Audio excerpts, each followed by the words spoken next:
Oh, yeah. I learned it all.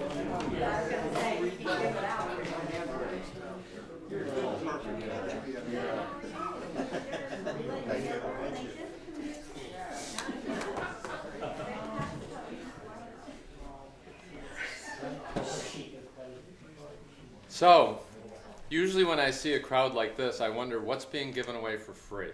I think this is the most people I've ever seen in this room at one time, so I hope the fire department doesn't get concerned. I'm glad you all came out. We have a very distinguished presenter tonight, Howard Coffin. He's very popular all around the state, and we were lucky enough to get him here to present to us. I'd like to acknowledge the sponsorship of the Vermont Humanities Council. Howard is going to talk about the Vermont's remarkable sharpshooters and Gettysburg today and tonight, something he's researched extensively and going to share with us. The presentation is sponsored by the Humanities Council. In addition to public talks, the Council sponsors book discussion programs, a wide array of literacy programs, and other humanities events. So we will have a questionnaire that we would appreciate tremendously if you would fill out afterwards about the presentation tonight, what you thought of it, and Mr. Coffin himself. So you didn't come here to hear me tonight, so without further ado, Mr. Howard Coffin. And I'm going to wait for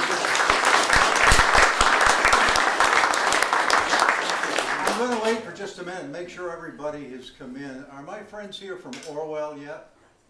See, oh, there you are. Okay, I didn't see you come in. I wanted to make sure you got here before we started. Is everybody? Sure, thank you. Meanwhile, I'll take this coat off. I've got work to do. There we go. I don't see anybody coming in.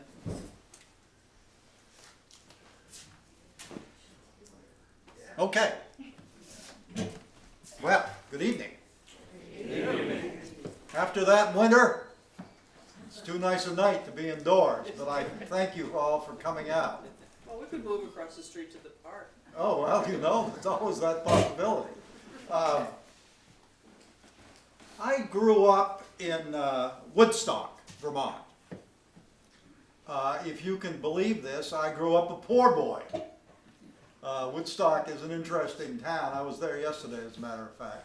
It's changed a great deal. But I had my maternal grandparents, Hal and Anna Jilson, lived in South Pomfret, 3 miles north of Woodstock, and they had been farmers and they were retired when I was a kid, but they still had a little tiny farm, a little barn and 1 cow and some chickens, and I loved going there to spend time with them. They were wonderful. There was always something going on. They were full of good humor and ideas, and they read to me a lot, as did my parents. But they were wonderful, and any chance I got, I'd go to see Grandpa and Graham Jilson. My mother and father, my brother and sister and I always went, here's some people coming in, tell them to come on in. I'll stop.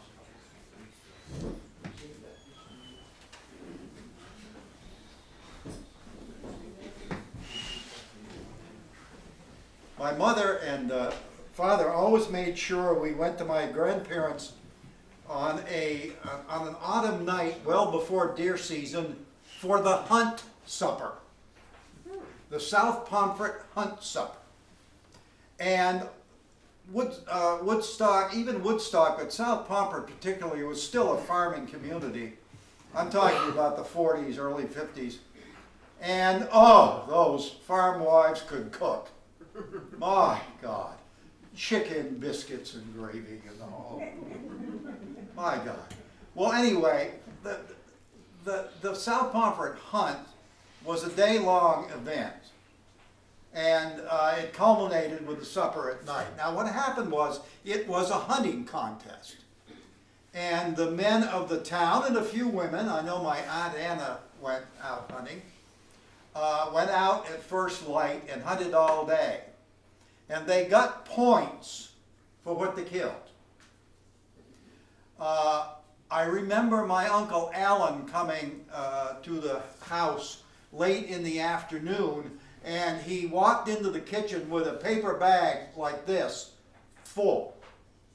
And he took it out on the lawn and dumped it, and it was filled filled with chipmunks and red squirrels.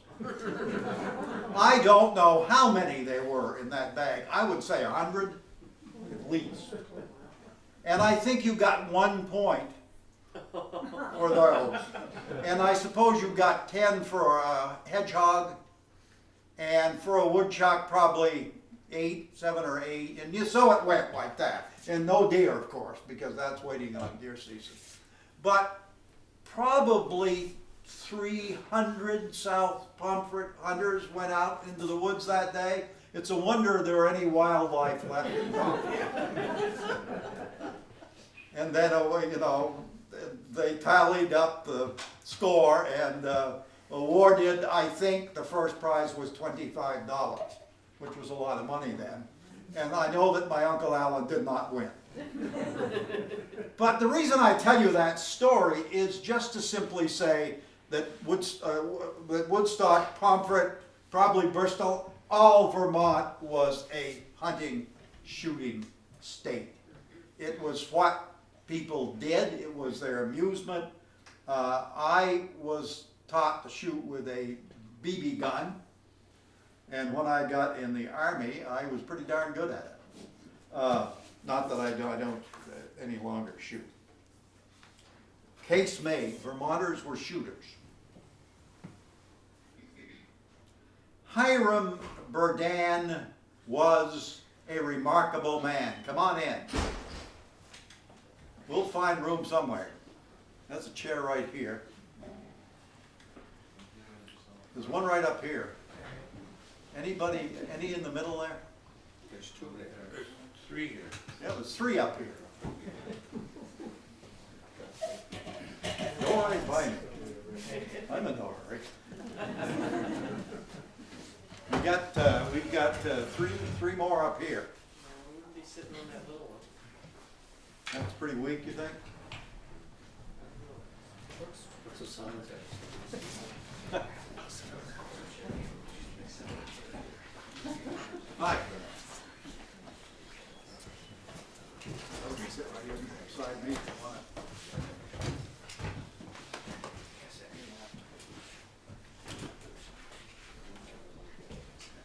I have a breakfast meeting at 9 o'clock. That's the next thing I have to do.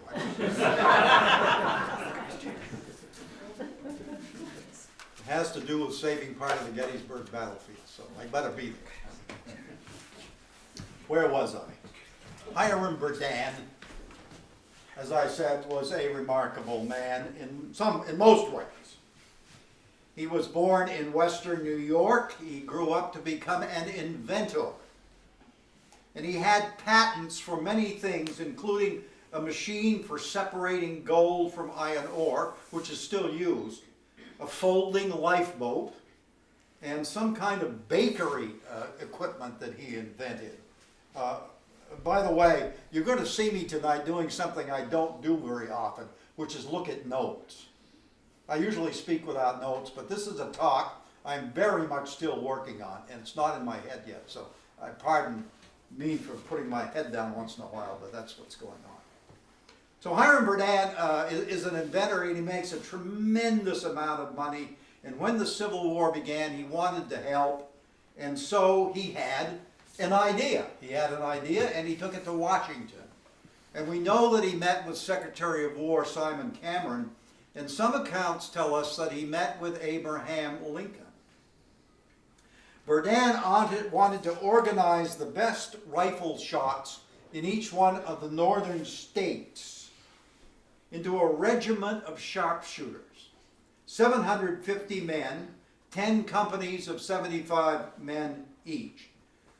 His idea, and it's an interesting one, was that these sharpshooters would stay back 1/8 of a mile from the front lines in battle and pick off the enemy officers who were behind the lines. And pick them off from a great distance. They'd never know what hit them. He wanted the best shots in all the northern states. On June 15th, 1861, Secretary of War Simon Cameron approved the formation of one sharpshooter regiment of 1,000 men. 10 companies of 100 men each. Incidentally, Simon Cameron did not stay Secretary of War very long. Abraham Lincoln said about him that the only thing he wouldn't steal was a hot stove. Of course, because he couldn't pick it up. Yeah, he was doomed. Well, how do you choose the men you're gonna make sharpshooters out of? Here's what J.G. Benedict, Vermont's official Civil War historian, wrote.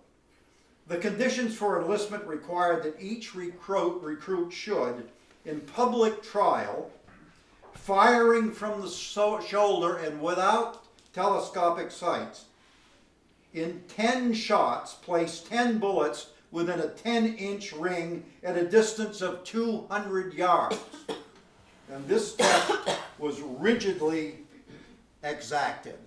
Later, I think they changed the test somewhat to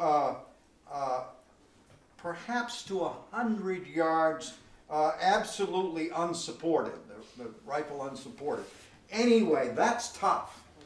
That's a tough assignment, as heavy as the weapons were in that time. Well, Berzan went ahead and he ordered uniforms of dark blue with a black fringe around the bottom, a soft crown hat with a small black feather in it, and the blue overcoat. He wanted a fancy uniform to attract the men. But Berdan soon decided to change the uniform to green for camouflage purposes, with a gray overcoat in winter for camouflage. But of course he had to change that pretty soon because the Confederates wore gray, right? That didn't work. That didn't work at all. But finally he came up with a green uniform with a fringe, and it was and a feather in the hat, and it was handsome. Now Berdan, to organize companies throughout the North, used his business connections in the various states, and he contacted a Rutlander, William Y.W. Ripley, to organize sharpshooters here in Vermont. William Ripley was the brother of a very famous Civil War soldier, Edward Hastings Ripley, who commanded the 9th Vermont Regiment and would lead, at the end of the war, would lead the 1st Union soldiers into Richmond. He also had a sister, Julia Dorr, who was a very well-known poet at the time. She lived in Rutland. Ripley announced that if you wanted to be a sharpshooter, you had to enlist for 3 years. And he set up trials in several places throughout the state. We know there were trials in Rutland at the fairgrounds, in Burlington at the fairgrounds. We know there was a trial in Brattleboro, Bellows Falls. The trial at the Rutland was the fairgrounds. We know in Bethel there was a trial, and the big trial apparently was held in West Randolph. Now West Randolph today is called Randolph. On the fairgrounds in West Randolph, the big trial was held. If you know Randolph at all, if you go over there, you know where the Randolph Hospital is, just south of the town. Well, that's a flat area, and that's the old fairgrounds, and that's where the shooting trials were held. The first unit to be formed here in Vermont was Company F of the 1st United States Sharpshooter Regiment. Vermont formed one company, and the commander was Edmund Weston, who came from Randolph. And Randolph seems to have been sort of the sharpshooter capital of all Vermont. On September 13th, the company met. 113 men had qualified. It was supposed to be a 100-man company, so 13 men were told to go home. I don't know how the decision was made, but they met there in Randolph, and the next day, the 14th of September, they went south to Weehawken, New Jersey by train. And they set up camp just across the Hudson River from New York City, on top of the Palisades down there. Well, that sharpshooter camp became an incredible tourist attraction. People came from all over, and remember, you have a whole regiment of 1,000 men gathered there and training, marching, but also shooting, and everybody wanted to see the sharpshooters. One day while they were at Weehawken, they were there about 2 weeks, Hiram Berdan announced that he was going to give a shooting demonstration. And it was pretty well known that Hiram Berdan might have been the best shot in the United States of America. And he went out this day and he set up a man-sized target at 200 yards. And he called the target, of course, Jefferson Davis. There were hundreds and hundreds of people watching. The wind was blowing. Berdan takes aim and fires, and he hits Jefferson Davis in the cheek. He then turns to the crowd and says, "In the cap. Next shot, in the cap. Next shot, put his eye out," says Berdan. Bang, right in the eye. Well, the people were amazed. And then Berdan moved the target to 600 yards. The wind had increased. My God. Somebody hollered from the crowd, "Where will you hit it?" Berdan said, "Between the eyes. Carefuler aim this time." Checking the wind, you know. Kentucky windage and Tennessee elevation, we called it in the Army, I remember. And that shot went off and bang, right there. 600 yards. At that point, Berdan quit. And as he left the field, he murmured to a friend of his, "Damn lucky." But still, you know, I don't know. Anyway. So the Company F, 1st Vermont Sharpshooters, then moved on the 24th of September to Washington, D.C., and made camp on a hill north of the Capitol, a mile north of the Capitol, a place that they called Camp Instruction, and all the regiment joined there, 1,000 men, and Berdan set up his headquarters in a very comfortable brick building, while his men were on a hillside, and Berdan, it turned out, didn't know a damn thing about running a military unit. To start with, he put the latrines on top of the hill and the tents down below. And men began to get sick quite naturally. And this was just the first of many complaints about Berdan as a soldier.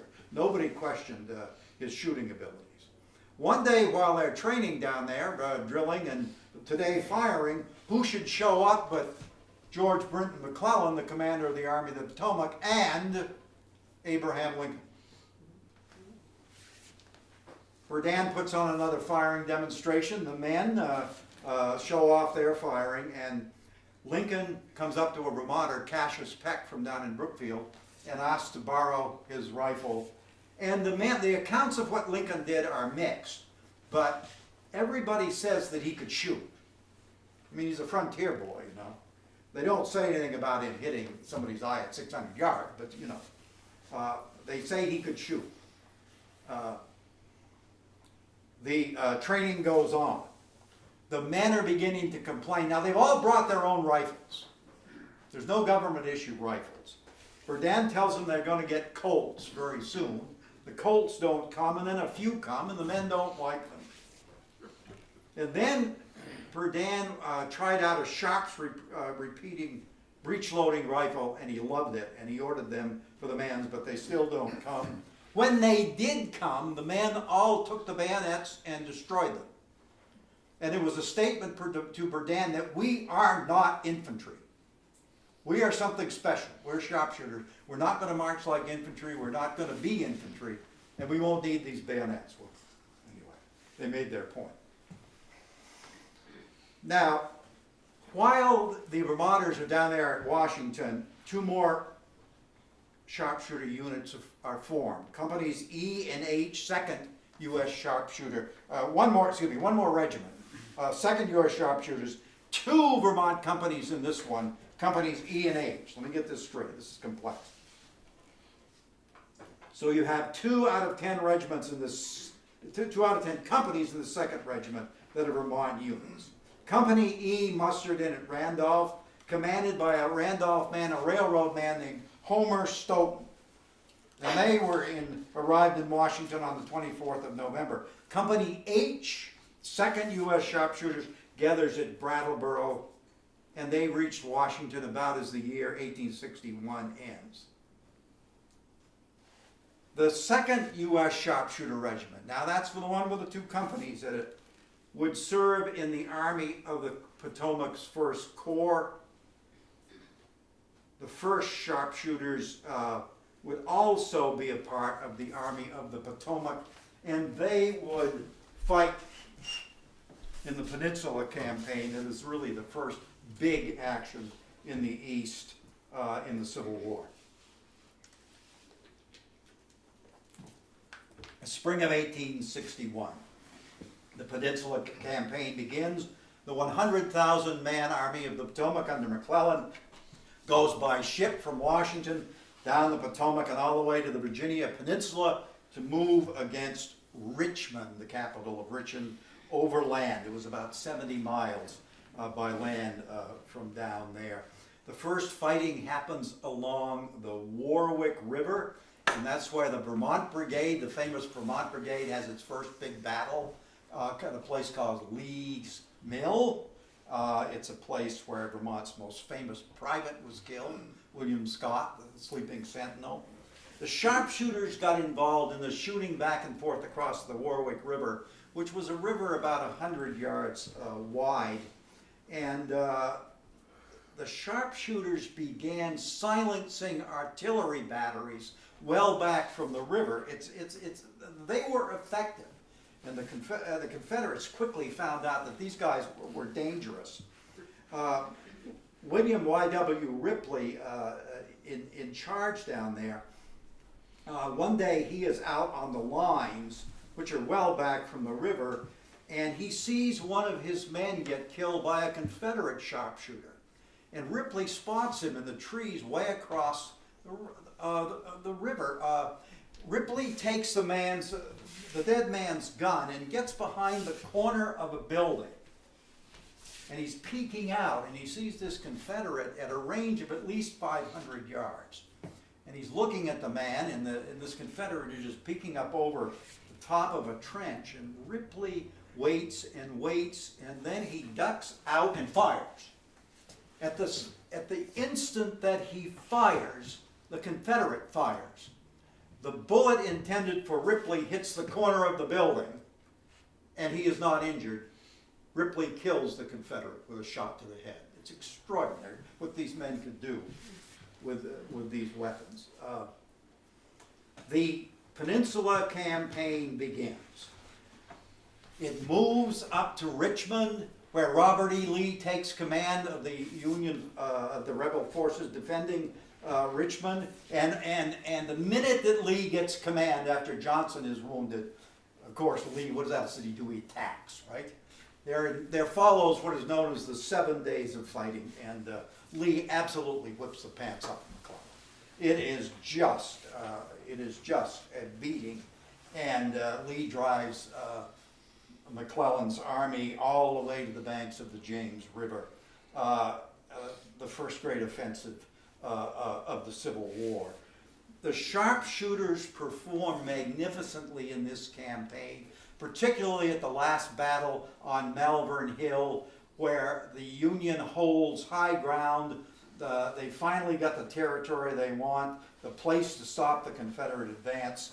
And Robert E. Lee looks at all these Union soldiers on top of this hill with a long field leading up to it, and he sends his men across that field, and they are slaughtered. 5,000 men fall on the slopes of that hill, very much reminding one looking back of what would happen a year later at Gettysburg. a frontal assault on a well-defended position. William Y.Y. Ripley is in the front lines. His sharpshooters are shooting over the infantry, silencing Confederate artillery, and Ripley is horribly wounded, and he is out of the war for the rest of the war. While the Peninsula Campaign is going on, the 2nd U.S. sharpshooters with the 2 Vermont companies, E and H, are moved from the Washington area into the Fredericksburg area and then out to the Shenandoah Valley. The sharpshooters endure a train wreck on the way to the Shenandoah. 40 men are injured, one very badly injured, and they never do reach the Shenandoah Valley, which is just as good because suddenly they become part of a federal army that's instantly formed under the command of John Pope. And that army fights Robert E. Lee coming up from the peninsula at 2nd Manassas.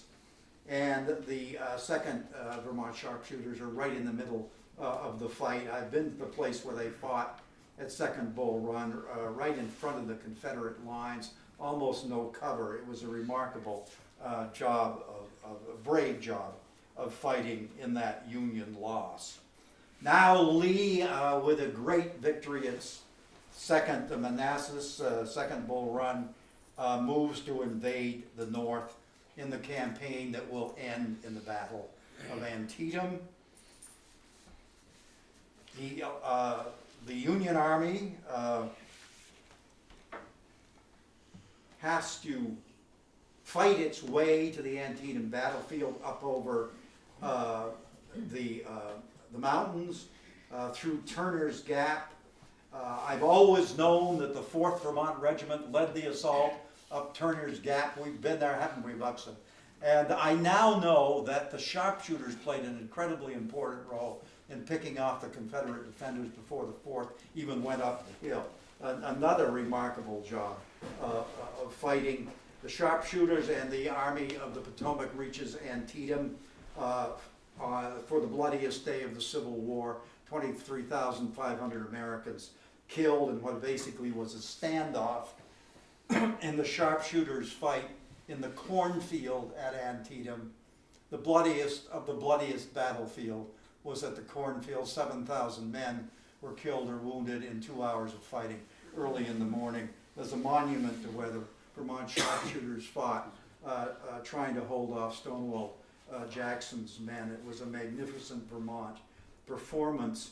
After the battle, now the 1st U.S. sharpshooters are there with Company F. Cassius Peck now is commanding a company in this group. Peck is the guy who let Lincoln use his rifle musket up at in the training camp, and Peck is in the pursuit of Lee across the Potomac, and Peck's sharpshooters actually cross the Potomac under fire, drive away some Confederates, and bring back a whole battery of artillery across the Potomac River, and Peck wins the Medal of Honor. Amazing performance. His house, incidentally, still stands in Brookfield. Remember this one. On the 18th of November, 1862, Homer Stoughton of Randolph, commander of Company E, becomes commander of the entire 2nd U.S. Sharpshooter Regiment. He's a name that we're going to remember more and more here in Vermont. Before 1862 ends, the Battle of 2nd Fredericksburg happens. It was a horrible Union defeat. The Army of the Potomac, the Union Army under the command of the incompetent Ambrose Burnside, and Burnside attacks all day long across open fields. Confederate infantry in a sunken road behind at the base of a hill where the artillery was massed. It was a slaughter, but the brave Union soldiers attacked all day.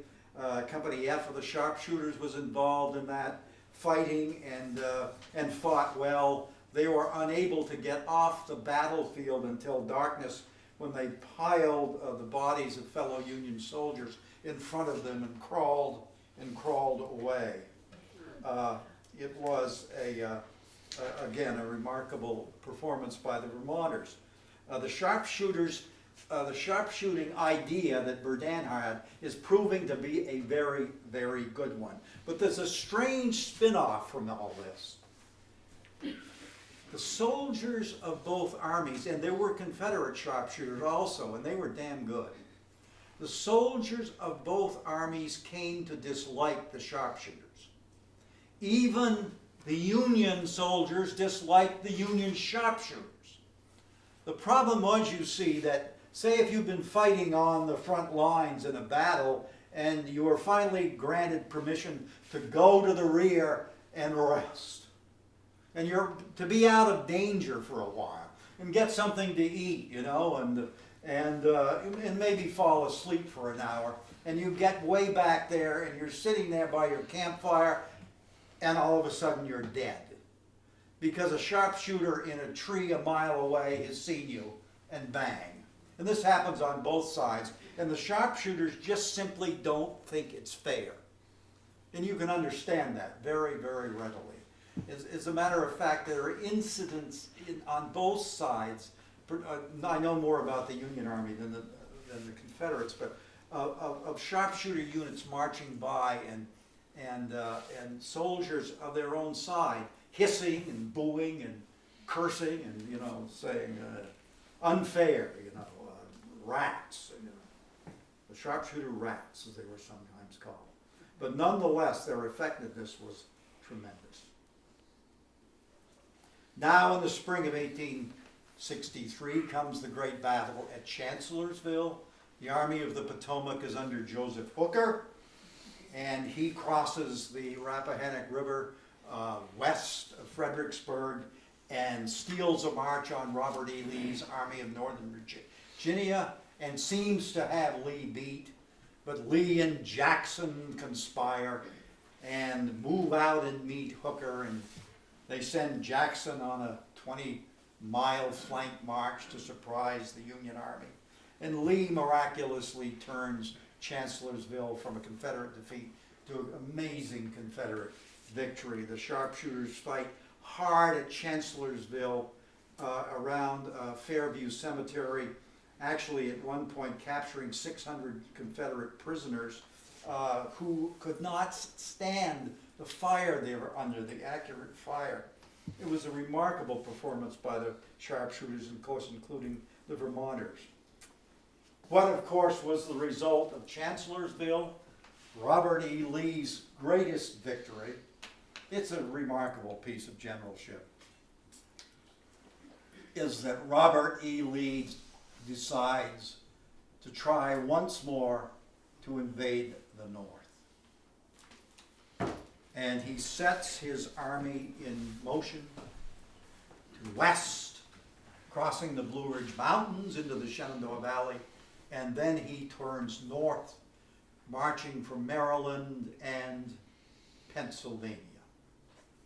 The Army of the Potomac, after Chancellorsville, gets orders from Lincoln himself to march north and stay between Lee and Washington.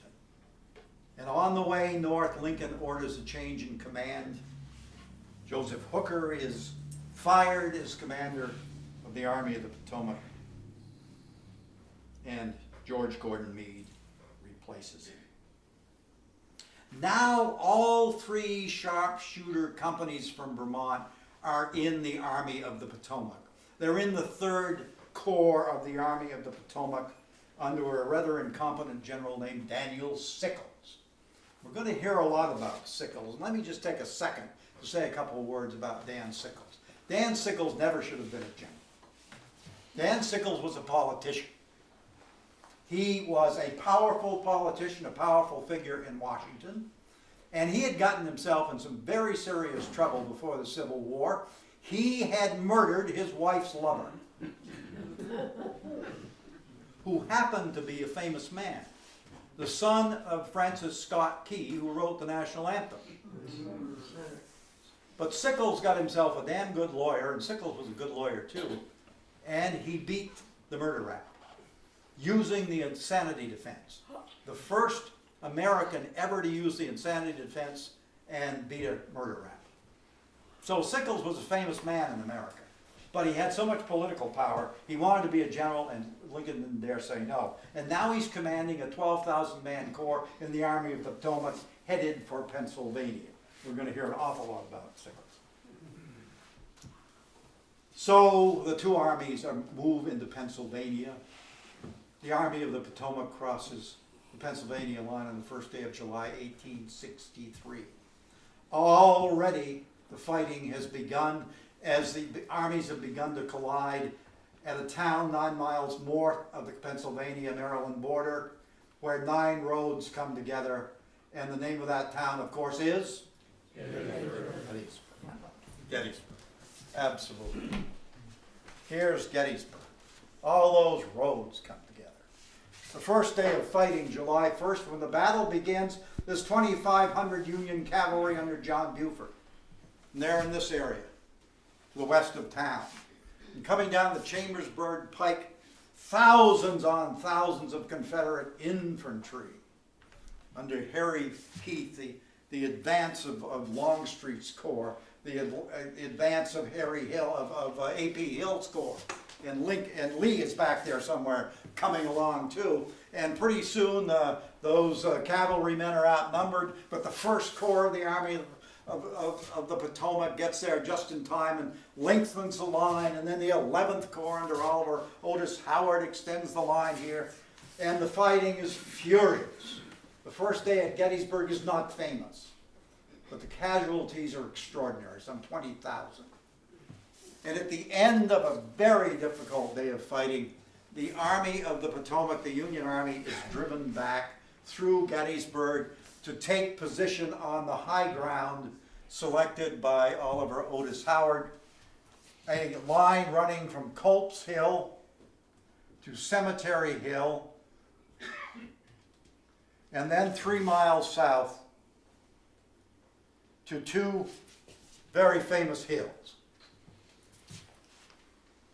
Little Round Top and Big Round Top. In the middle, along this Cemetery Ridge right here, there is a clump of trees that will become very famous. So that's the end of the first day at Gettysburg. It is a Confederate victory. The Union has been driven back to the high ground, and as you can see, the shape of the Union line is the most famous fishhook in the history of the world. The Gettysburg fishhook. The sharpshooters arrive with the Third Corps after the first day's fighting has happened, and they are put into this area over in here, the sharpshooters. Also arriving at the end of that day after a very hard march of, well, actually in 6 days they marched 120 miles, is a Vermont unit, the 2nd Vermont Brigade, under the command of a man named George Garrison Stannard. These men are 9-month soldiers. Their enlistments are up within days. They've never been in a battle. And by the end of the first day of fighting, they go into camp in this area, and they are quite naturally scared to death. They can see they're in the middle of something huge, and they want to go home. And you can't blame them. Second day at Gettysburg. Very quiet. The morning's very quiet.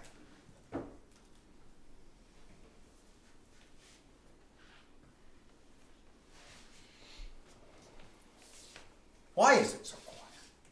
My God, Lee's got building to 65 to 70,000 men over here. The Army of the Potomac's coming in. They're going to have around 80,000. There's going to be about 150,000 men on the battlefield at Gettysburg. But on this second day, everything is quiet. What's happening is that Robert E. Lee has told General Longstreet to take 18,000 men and swing way out this way so his march will not be seen from the hills by the Union.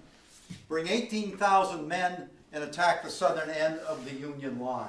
And this Longstreet does with a lot of delays, but by 4 o'clock in the afternoon he's in position to move against the Union line. Now, we've got to do a close-up here. got to do a close-up here of the southern end of the line. You guys can't see, can you? You're in a bad position. You could sit on that desk over there if you want. Happy to have you, you know? Sure. So,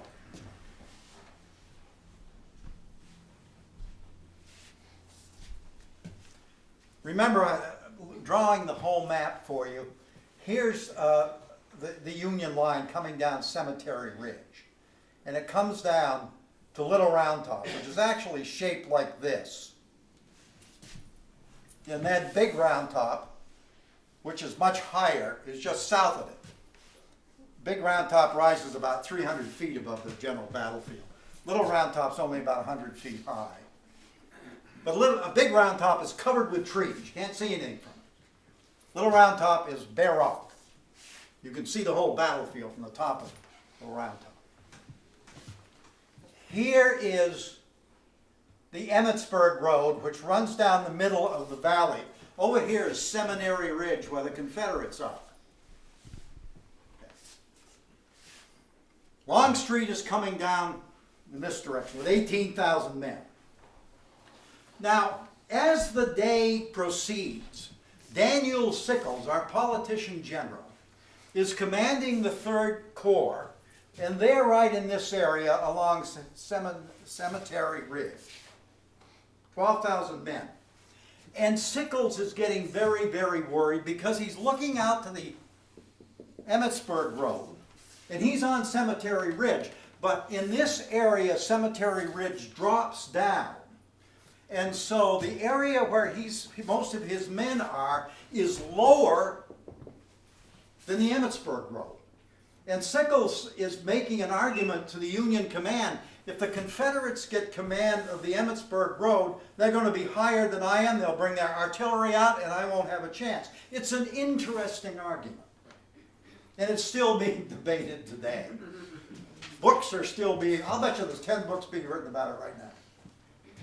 A Vermont kid came to see me this morning, he was thinking of writing a book on it. The old order changes, yielding place to the new.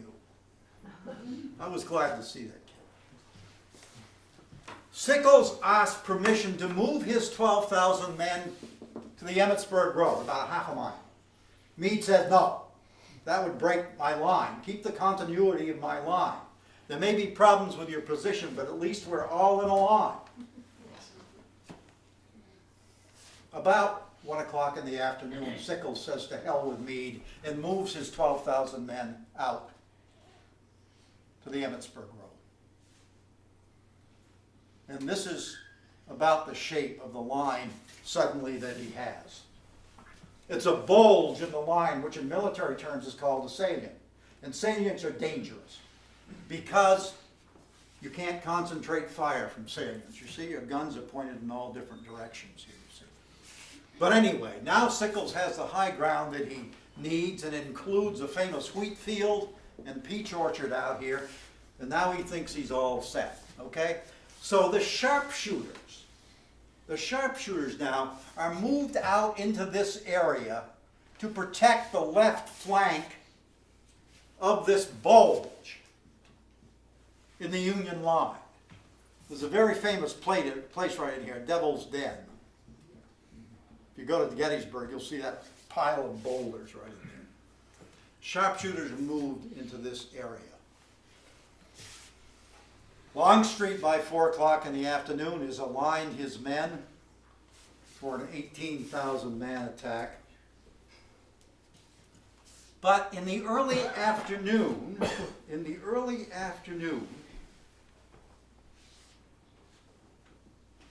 there is a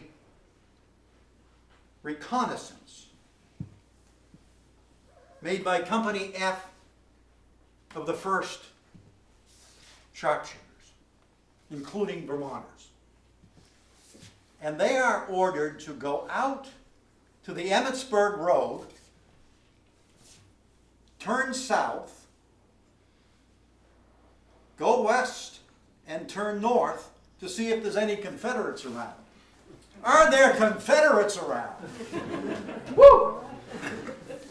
there's a vicious little fight, and they go running back here, and the word goes to Sickles, to the command of the 18th Corps, Daniel Sickles' headquarters. Watch out! They're out there. It was a brave reconnaissance made by those men, and they took considerable casualties. Now, what Longstreet has planned to do is make an on-echelon attack against the Union. An on-echelon attack is an interesting way to do things. He's got his men lined up here on about two-thirds of a mile front. He's going to attack from the south first and then bring his units into action one at a time, moving north.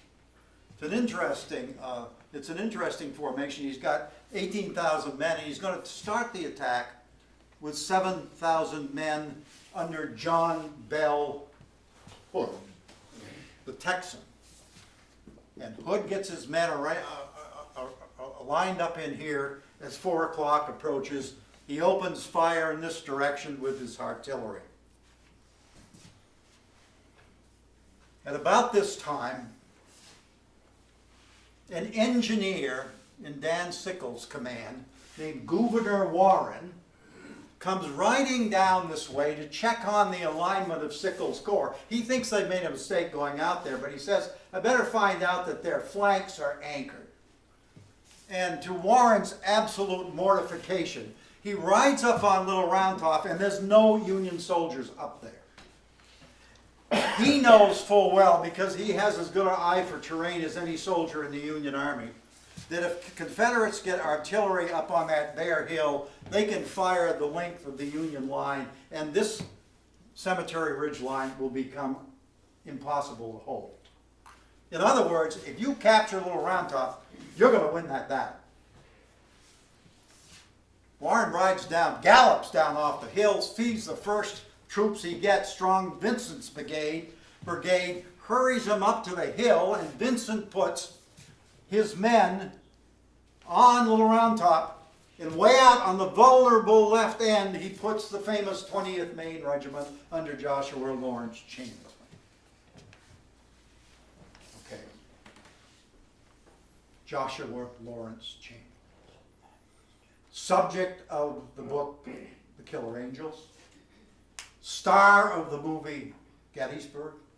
He's become so incredibly famous. I spoke in his hometown years ago. And I stood up in front of the crowd and I said to the lady who was with me, start the car, my dear. We had 700 people in the hall. Everybody was looking at me like that. I said, start the car, Mimi, because I'm about to tell this crowd that Chamberlain didn't win the Battle of Gettysburg. Did they boo? My God, but I had him right there. They listened to me. I wasn't talking about sharpshooter, didn't know anything about it. I was talking about the 2nd Vermont Brigade. Anyway.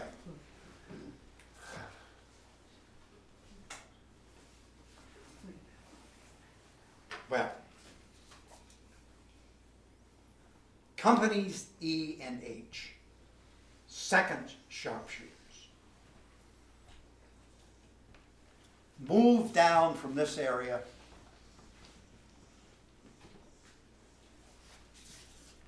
and 179 sharpshooters under the command of Homer Stoughton from Randolph take a position on a farm lane that runs from the Emmetsburg Road into a farmhouse called the Slider Farm. Still there today on the Gettysburg battlefield. The farm lane is slightly sunken. It's been worn down over the years, so it's a little lower than the surrounding terrain. And on the southern side of it is a stone wall with planks on top. A perfect position for sharpshooters. And our Homer Stoughton, the Vermonter, places 179 men along this farm lane. 49 of them are Vermonters. And he gets them there just in time because John Bell Hood at 4 o'clock launches an attack of 7,000 men. And they move down off the hill through a band of trees and out into the open. The sharpshooters wait until they're 100 yards away and open fire, and the fire is devastatingly effective. It drives this whole battle line back. Now they come on again, and the sharpshooters fire again. You see, it's terrifying if you're in an attacking line and you see even fire coming from that few men, to see that the men all around you are being not only shot, but shot right here. You know you're up against masters. It's only on the third try that they finally force those sharpshooters out of the sunken road. Why? Because the on-echelon attack starts up here, and the attackers come to the end of this road and begin to move down that road where those sharpshooters are. They're flanked, and they have to get the devil out. And so they begin to withdraw. Some of them hurry back up Round Top. Not hurry, really, firing as they go from behind trees and boulders. The countryside of Gettysburg is like it is here. There's all these glacial erratics everywhere. And they're firing as they retreat at these men. And some of the soldiers are going back toward Round Top and firing as they retreat, all the while slowing this advance. On the right side of this advance are two Alabama regiments, the 15th and the 47th. And their job, they have been assigned, is to take the high ground. Well, they come under hard fire from the sharpshooters, so their advance is delayed, but they finally move to Round Top here and begin to climb Round Top, and they're taking casualties as they go up because the sharpshooters are firing from behind trees down on them and so forth. And it's a 300-foot climb. It's a hot day, and these sharpshooters, these Alabamians, have marched 29 miles already today. They're tired out. It's late in the day. Well, but finally, the Alabamians get to the top of Round Top. They take a 20-minute break. And then they start down toward Little Round Top. Meanwhile, Chamberlain, with his men lined up over here at the end of Round Top, also puts a company of men behind a stone wall down here to protect his flank. Some of the Vermonters join that company behind this wall. Probably 7 or 8 of them, something like that. So anyway, and Oates Alabamians come down Round Top, form a line of battle, and we know the rest of the story. 2 attacks against the 20th Maine fail. They're ready to launch the third and final attack. Chamberlain is out of ammunition. He orders a bayonet charge, and it sweeps down Little Round Top and drives the Alabamians back up Big Round Top. And Little Round Top is saved.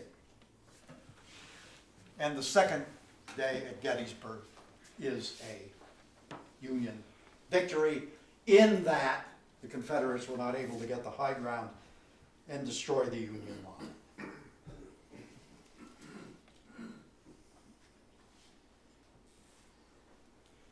G.G. Benedict, Vermont's historian, hear him writing about this afternoon here. That General Evander Law's advance, that was the general that led Hood's assault, upon Round Top was so slow was in part due to the sharpshooters who fell back slowly from rock to rock, while the enemy, to his surprise, found his numbers diminishing steadily, almost before an almost invisible skirmish line. When he says invisible, he means they were hiding behind rocks and all that, you know. Well,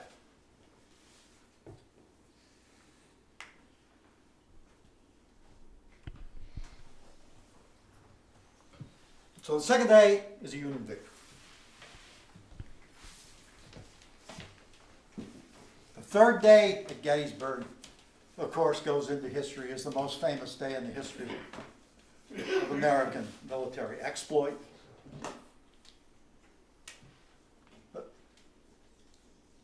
The fishhook line, the Round Tops, and in the middle, the clump of trees. And Robert E. Lee on the first day at Gettysburg had tried to break through the northern end of the Union line and failed. On the second day he tried the southern end and failed. And his reasoning that night was, if the ends of the lines are so firmly held, the center has got to be weak. And so the next day he masses 12,500 men in the woods across the mile-wide valley, and he will select a Virginia division under George Pickett to lead a mile-wide assault against the Union line to break through at the clump of trees. It happens after a 2-hour artillery barrage, actually a duel involving some 300 cannon that could be heard 200 miles away in Pittsburgh. And then all went silent on the battlefield. And then from the woods came the 12,500. It was a beautiful day. The sun was shining, glinting off the rifled muskets and bayonets. The flags were flying to the front. The bands were playing. And when the Confederates started to march across this field on a mile-wide front, they were in perfect step. The first time they'd ever been in perfect step. Why were they never in step? Because they were rebels. They were proud of being out of step. But this day they were. Why? They must have felt the heavy weight of history. This was it. And on they came, and the Union cannon opened fire and tore great holes in their ranks, and still they came on. And at the last minute, they converge 6,000 men in front of the clump of trees, and they actually break through. But as they're breaking through at that moment, 900 Vermonters from the 2nd Vermont Brigade, in the first battle of their lives, swing out from the Union Army main line and launch a flank attack on this mass of troops and destroy Pickett's charge.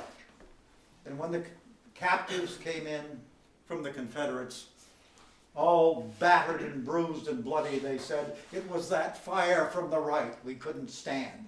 They didn't know where those boys were from, but they were from Vermont. Yes. And on the 150th anniversary of Gettysburg, I was privileged to speak at Gettysburg. And I told 1,000 people that Vermont won the Battle of Gettysburg, and then braced for the response, and not one question. It's generally accepted now that the death blow to Pickett's charge was thrown by the remarkable 2nd Vermont Brigade, who a week later went home. Amazing how they did that. Going out into a no man's land of shot and shell, doing a very complicated maneuver. And after they destroyed Pickett's charge, they swung around and destroyed another attack down in here. Unbelievable. So, Gettysburg is a great Union victory. Chamberlain saves day 2, the Vermonters day 3.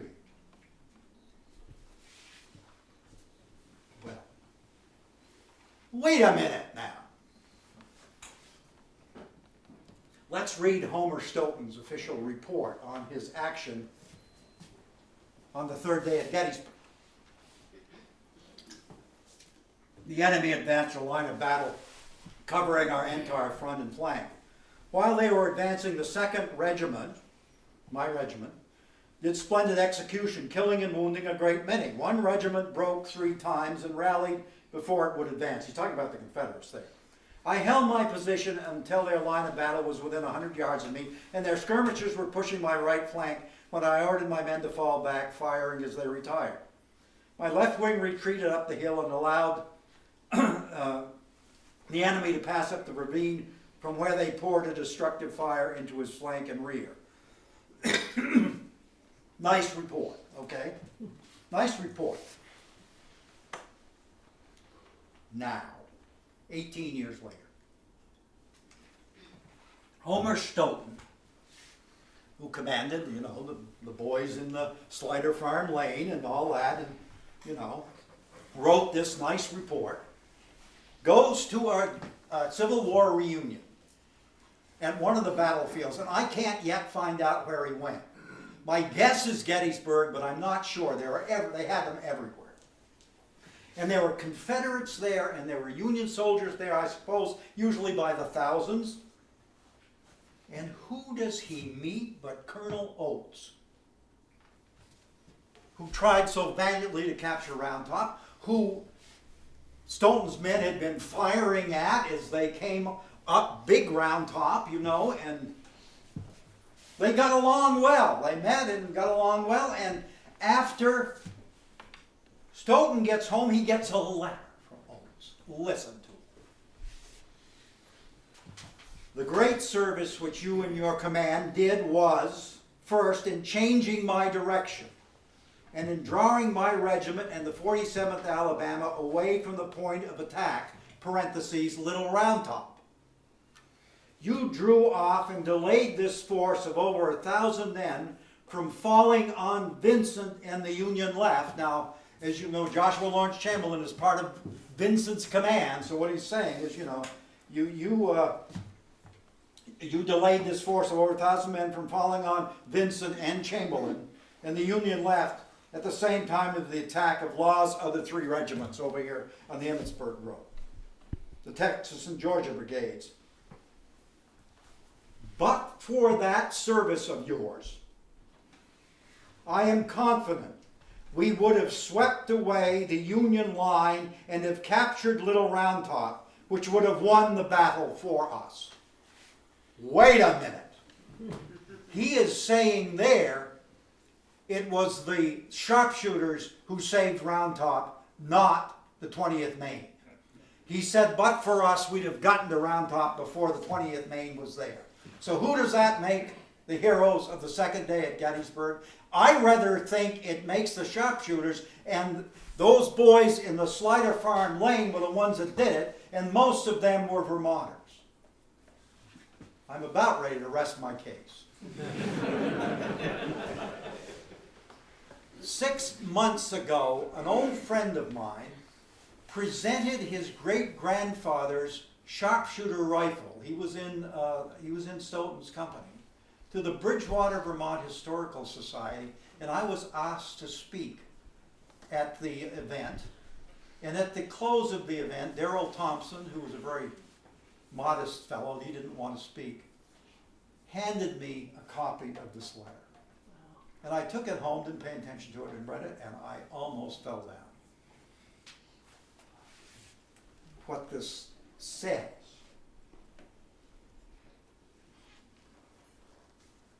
I'm not through with this research, but it certainly says that Vermont's role, the role of the sharpshooters, Vermont's role on the second day at Gettysburg, approaches the role it played on the third day, breaking Pickett's charge, and may equal the role played by the 20th Maine.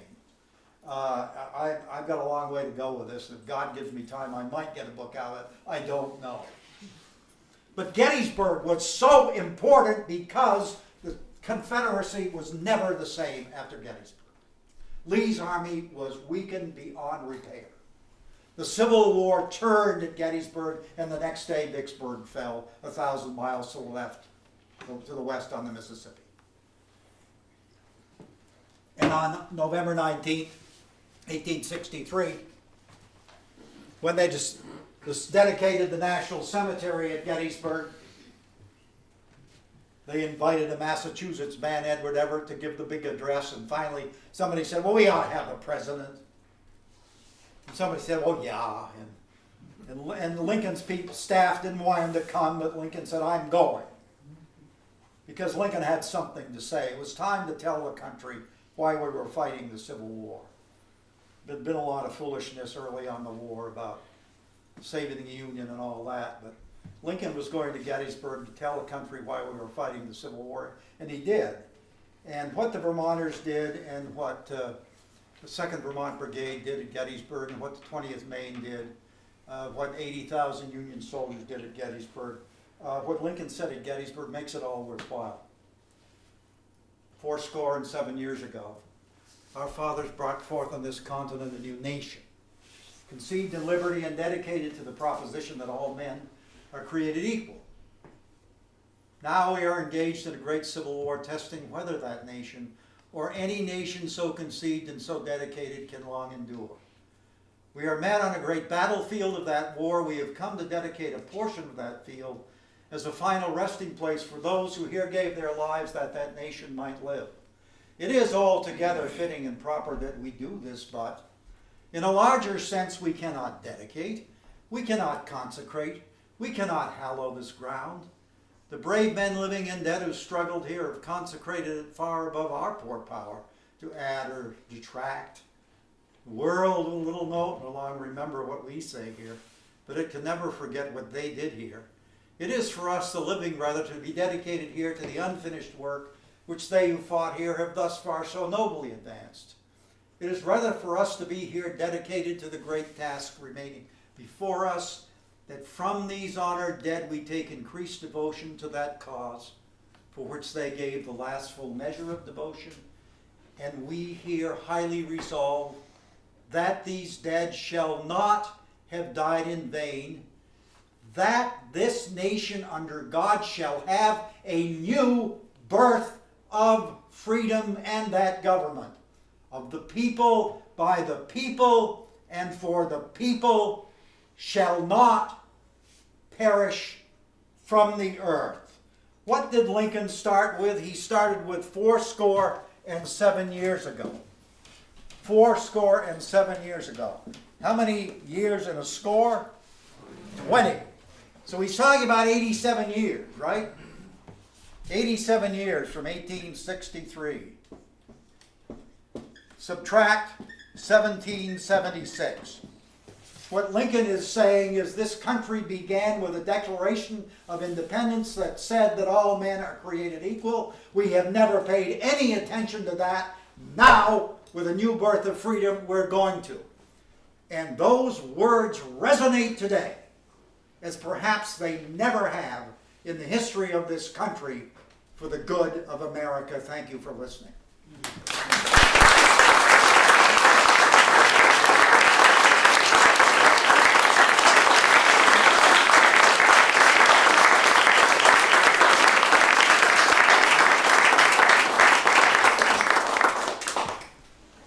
Are you getting warm too? Of course, I'm up higher than you are. I will take questions if you have them. If you want to get up and go out of that beautiful night, I'll hold nothing against you. But if anybody wants questions, I'll answer a few. If anybody's interested in books, I sign them for nothing. Anyway. Yes, sir. I have a question on the rifles, or the rifled muskets or muskets that they were using at the beginning. You say they were using their own rifles that they brought from home. Yeah. And you were saying that they went on and ordered some Sharps carbines, I think. Yeah, between that, they had some Springfield, They did. So which they had proved some not to be very effective. government-issued Springfields. Yeah. But what on earth they brought from home, I don't know. But since these men, to qualify, were damn good shots, they must have been very familiar with these pieces, and they must have been pretty good weapons, I would think. Well, But- probably they're hunting rifles. So Yeah, right. But they, the men, as I say, I'm still working on this one. But I've heard seen some comments from the Vermonters on the Sharps, and they liked them. They thought they were a good weapon. Incidentally, I have here a print of Winslow Homer's The Sharpshooter, which is about the most famous image that comes out of the Civil War. Very accurate depiction of a Union sharpshooter, could be a Vermonter, during the Peninsula Campaign of 1862 in a tree, doing the kind of thing that made all those other soldiers so angry about him. But it's Homer's most famous Civil War picture, and it appeared in the newspapers. He was an illustrator for one of the newspapers. Yeah, anyone else? Questions? Yes, sir. I got a question.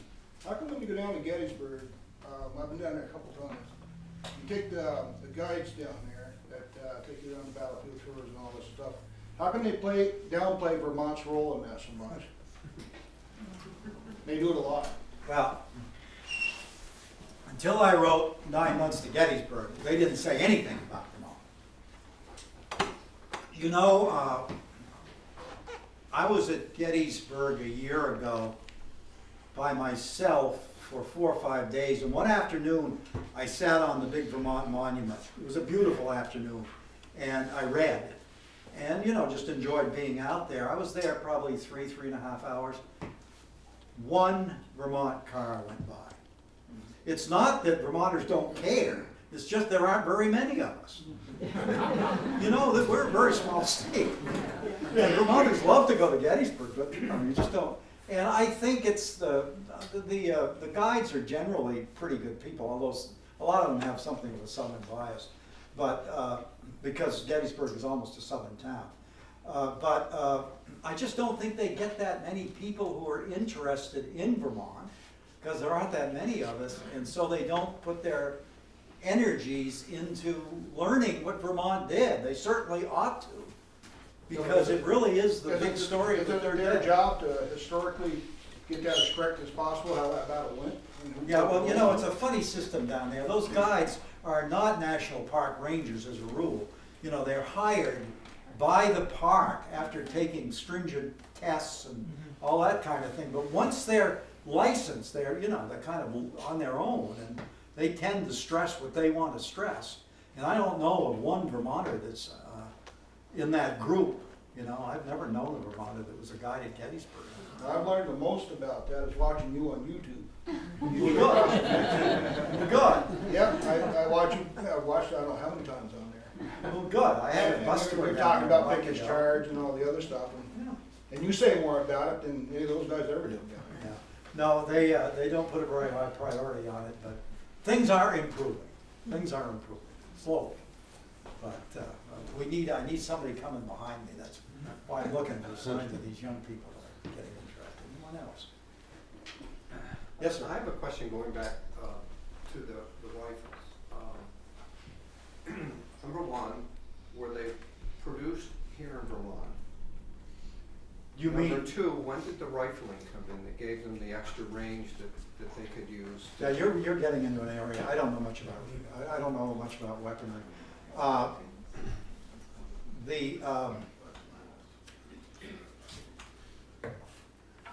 There were the proper term is, for most of the weapons in the Civil War, is rifle musket, of course, rifled muskets. There was a place in Vermont that produced them, Windsor.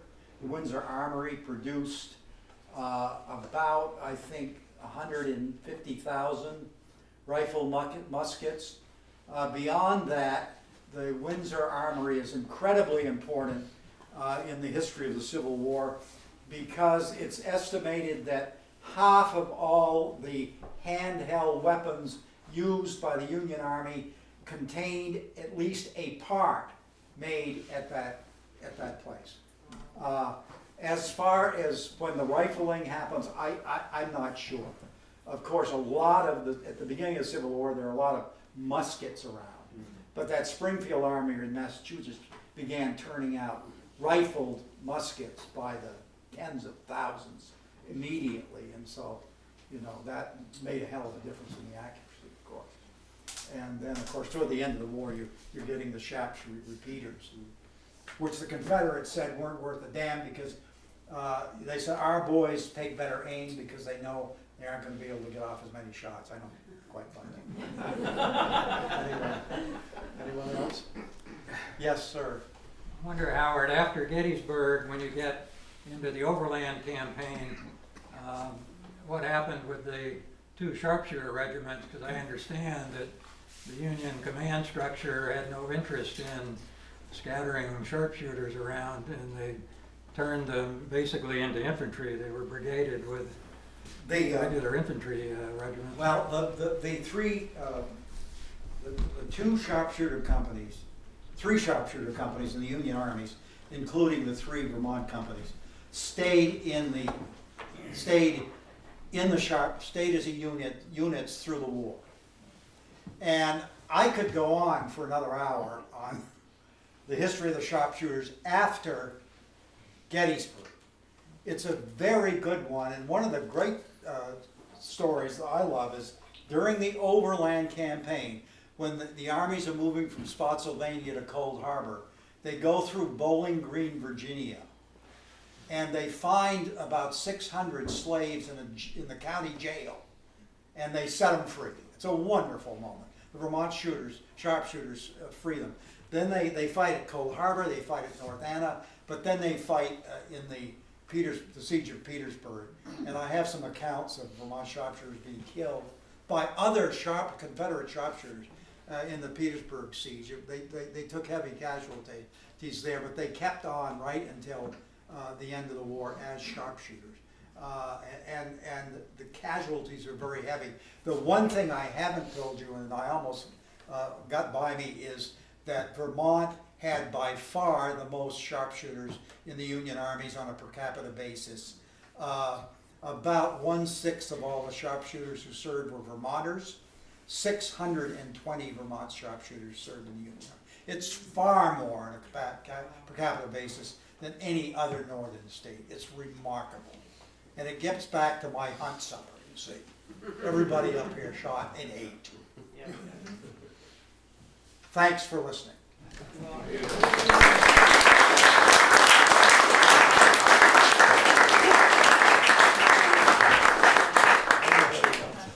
As you leave, it would be really nice if you would take one of these sheets of paper. In the past, we pass out pencils and people. So, this is the 21st century. They have a website which you can go and just fill out this form online and send it to the Vermont Humanities Council. And it would be, I think, behoove all of us to do that, because having good speakers come, we can tell other people, like, you better be here to listen, because we can pack the house. And with Howard here tonight, it's true. That's the way I get graded. That's true. Thank you.